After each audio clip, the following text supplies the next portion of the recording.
This video is a continuation of the previous video on percentages, that is part 1.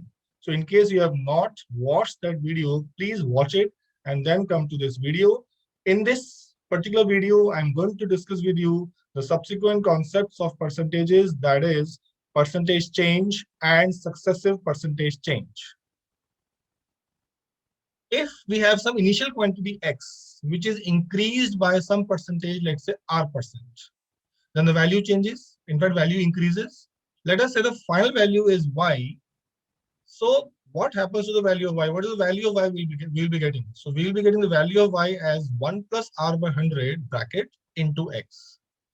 This is a very important formula in this chapter of percentages. All of you must remember this. So final value Y is equal to 1 plus R% into X.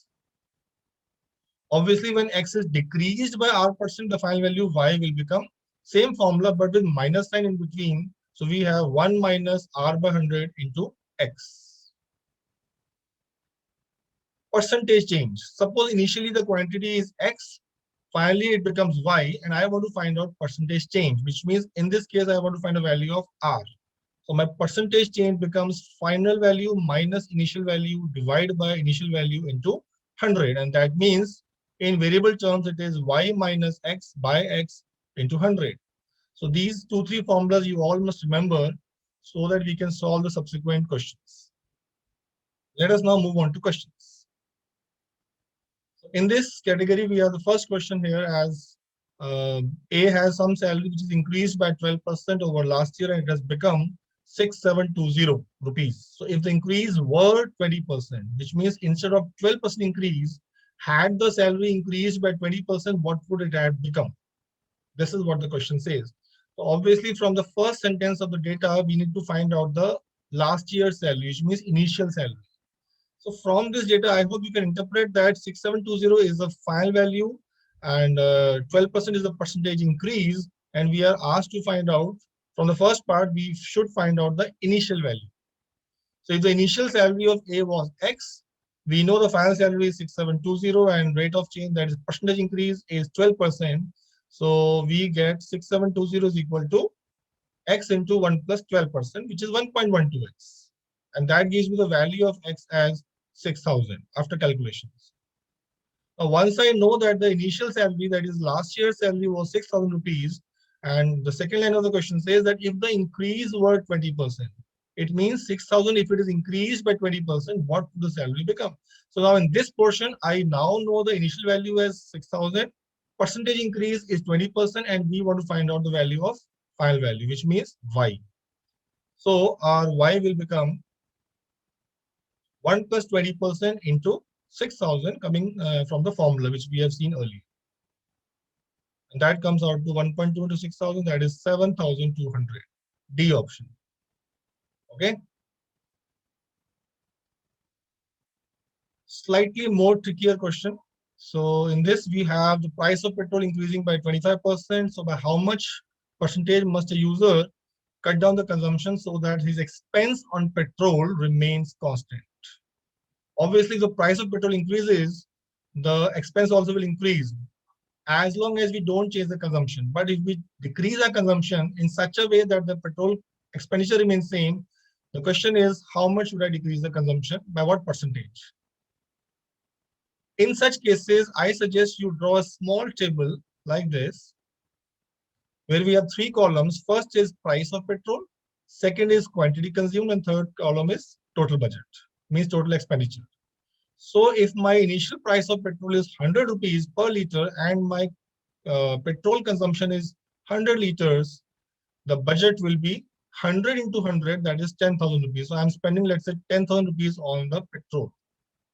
If the price is increased by 25%, my new price of petrol will be 125 rupees, obviously. But my budget should remain the same. That means my 10,000 rupees should not change. So in the second scenario also, my budget is still same, that is 10,000 rupees. What is the quantity consumed?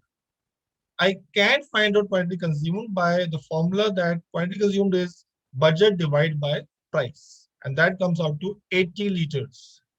So now as we can see, earlier I was consuming 100 liters of petrol. Now the consumption has decreased to 80 liters. What is the percentage decrease? It's now very simple. From 100 to 80, it's a decrease of 20%.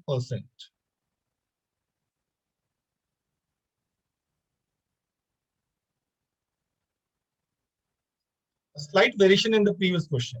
Now the price of petrol is increasing by 25% like previously. We want to change in consumption so that if the expenditure on the petrol can be increased by 10%. Now earlier the budget was kept same, but now it can be increased by 10%. Same approach of table where we see that 100 rupees per liter earlier price of petrol and the consumption is 100 liters, so budget is 10,000. The new price of petrol is 125 rupees per liter, but the budget is increased by 10%, so budget will become 11,000 rupees. So, but the formula remains the same. That means quantity consumed will be 11,000 divided by 125, and that comes out to 88 liters. All right. So if it is 88 liters, now earlier it was 100 liters, which was consumed, and now it is 88 liters. So it's a decrease of 12%. Okay, so approach is same, that we are drawing a table whether the expense on petrol can be increased by 10% or whether it is to be kept same. Our approach remains the same. Our next and the last concept in percentage chapter is successive percentage changes. Successive means changes after one after the other. For example, if I start with 100, or let's say it is 100 rupees, and that's increased by 10%.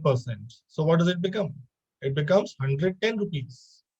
If this 110 rupees is further successively increased by 20%, what will it become? So it is 110 plus 20% of that, and 20% of 110 is 22 rupees. So it becomes 110 plus 22, which is 132 rupees. It means my initial quantity of 100 has finally become 132. What is the overall percentage increase? So it is increasing from 100 to 132. My initial value is 100 and final value becomes 132. So it is like 132 minus 100 by 100 into 100. The earlier formula of final minus initial by initial into 100. And that is 32%. Okay. But there is a shortcut formula or direct formula for finding out the overall percentage change. And that is R given by A plus B plus A into B by 100. Where what is A and what is B? A is the first percentage increase, which in this case is 10%, and B is the subsequent percentage increase, that is in this case 20%. So I'll get 10 plus 20 plus 10 into 20 by 100, which is 32%. You will very soon see that this is a very useful and handy formula for all such calculations. Now, this formula has a couple of usages or properties. First is that the order of increments does not matter at all.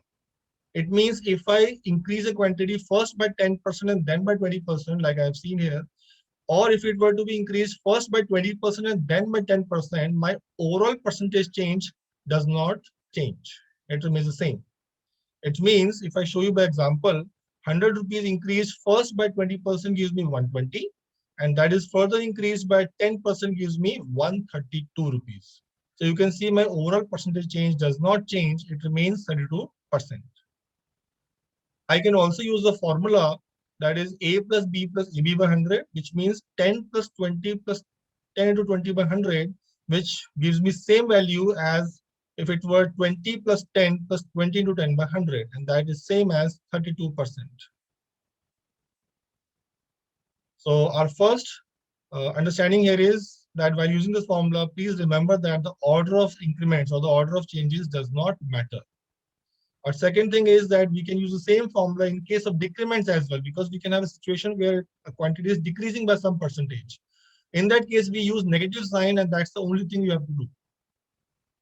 For example, if 100 rupees is increased first by 20%, it becomes 120.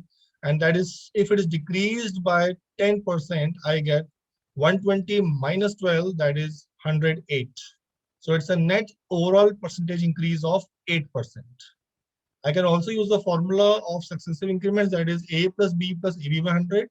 A is 20 and B is minus 10 because it's a decrease.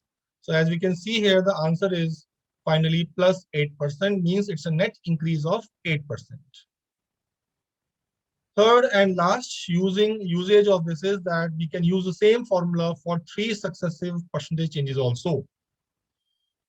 For that, let's take an example.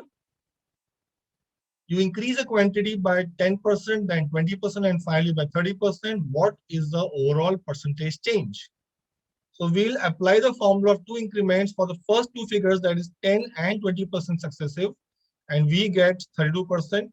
And this 32% is then clubbed with 30% successive change to get the final overall percentage change. So we get 32 plus 30 plus and so on. We finally get 71.6%.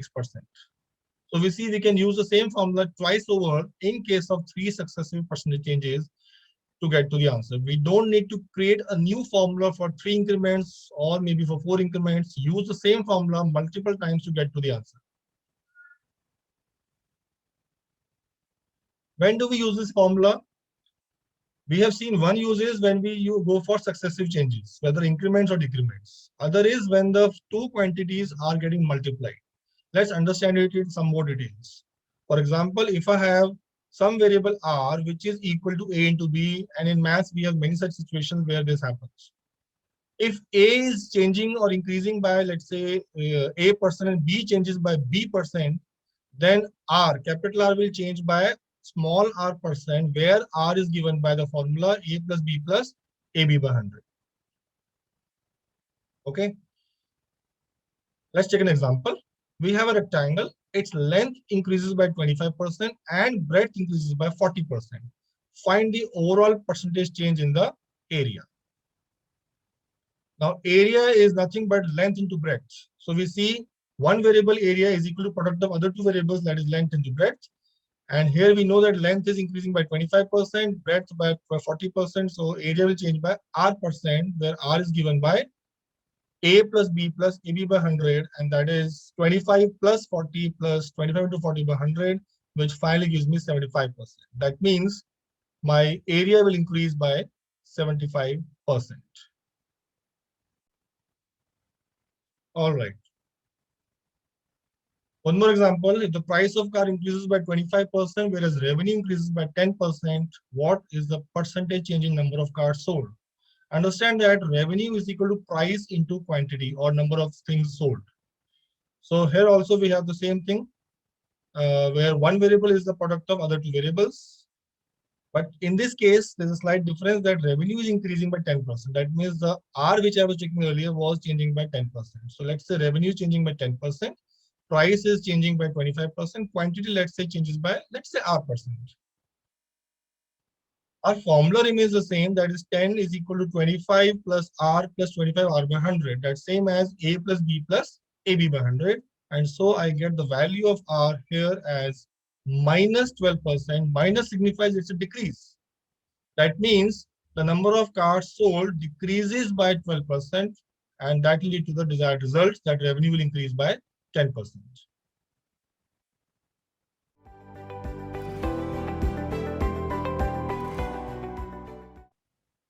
Okay, so with this, we have come to the end of the conceptual phase of this chapter. Let's now apply all these concepts to some more tricky and difficult questions.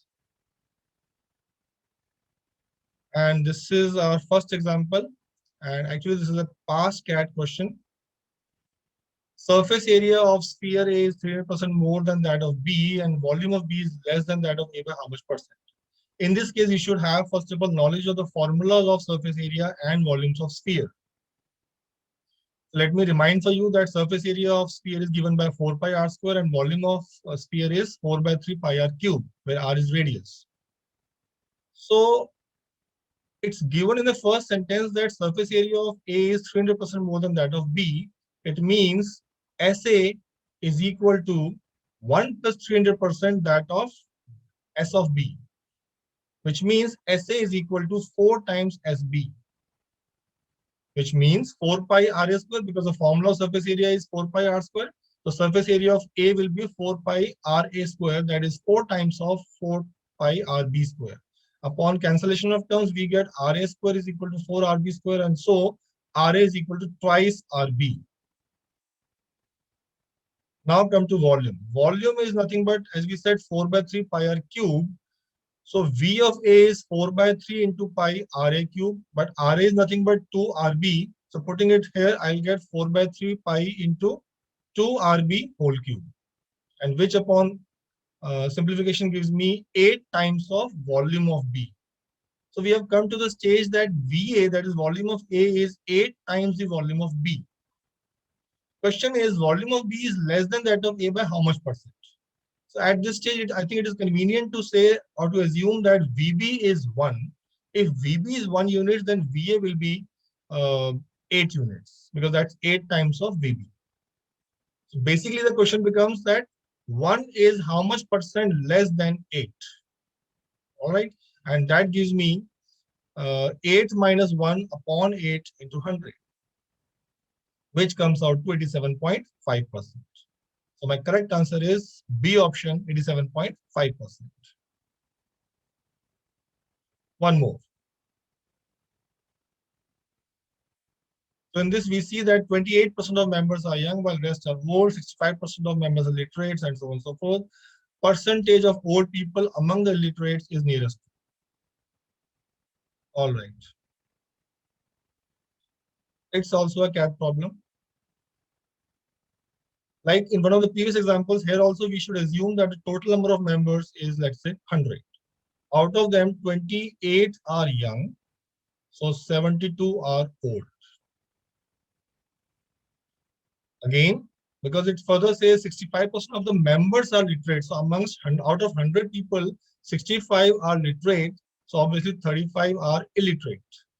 And 25% of literates are young, means 25% of 65, which comes out to 16.25. Now we cannot have 16.25 number of people, but that's because our assumption of total people was 100. It doesn't matter. We can still continue like this. So 16.25 people are literate as well as young. So they are young literate people. If that is the case, we can say young illiterate are how many? Because total number of young people are 28. Out of them, we will say 16.25 are young literate. So young illiterate will be 28 minus 16.25, which is 11.75. Now, total illiterate are 35. Out of them, young illiterate are 11.75. So old illiterate will be 35 minus 11.75, which is 23.25. I hope this much is clear. So percentage of old people among the illiterates is how many? 23.25 divided by 35, because total 35 are illiterates. Out of them, how many are old people? 23.25. The question is, please read the question carefully. Percentage of old people among the illiterates is nearest to how much? That means in the denominator, we will have total number of illiterate people. And it comes out to approximately 66.43%. The question is nearest to. So we have to find the nearest approximate answer, and that is 66%. That is A option. Okay, one last problem for today. A fruit has 99% water by weight. Some of the water evaporates, leaving the fruit with less percentage of water, say 98%. What percent of water gets evaporated? Again, like in the previous examples, here also we can take 100. 100 grams could be taken as the weight of the initial fruit, out of which 99% is water, so 99 grams is water. That means what is the 1 gram? That is the fruit pulp. Now, when some water evaporates, the weight of fruit will be less than 100 grams. Let us say that weight of fruit is X grams. We don't know the value of X as of now. But what we for sure know that in this X gram of fruit, 98% is water. If that is the case, then 2% is the fruit pulp. So pulp in this fruit will be 2% of X. See, when the water evaporates, the pulp doesn't evaporate. Pulp remains same. So whatever was the pulp available earlier will remain same now also. So 1 gram of fruit pulp was available earlier, which is equal to 2% of X. And that gives me, upon solving, the value of X as 50 grams, which means the weight of fruit left is 50 grams. Earlier, the weight of the fruit was 100 grams. Now it is 50 grams. Or I can say earlier, the weight of water was 99 grams. Now The weight of water is how much? Because 50 grams has 1 gram of pulp, so 49 gram will be water. And therefore, weight of water evaporated will be for 99 minus 49, which is 50 grams. And so percentage of water evaporated, 50 grams is water evaporated. How much was available earlier? 99 grams. So from 99 grams, 50 grams have evaporated. That means 50 by 99 into 100 is the required answer. And when you solve this, you will get 50.5%. So I hope you have understood this question. With this, we have come to the end of the session today. Thank you for watching this video. In case you have any queries regarding this video, you can always approach me on the mentioned email ID. Alternatively, you can also send the comments in the comment box.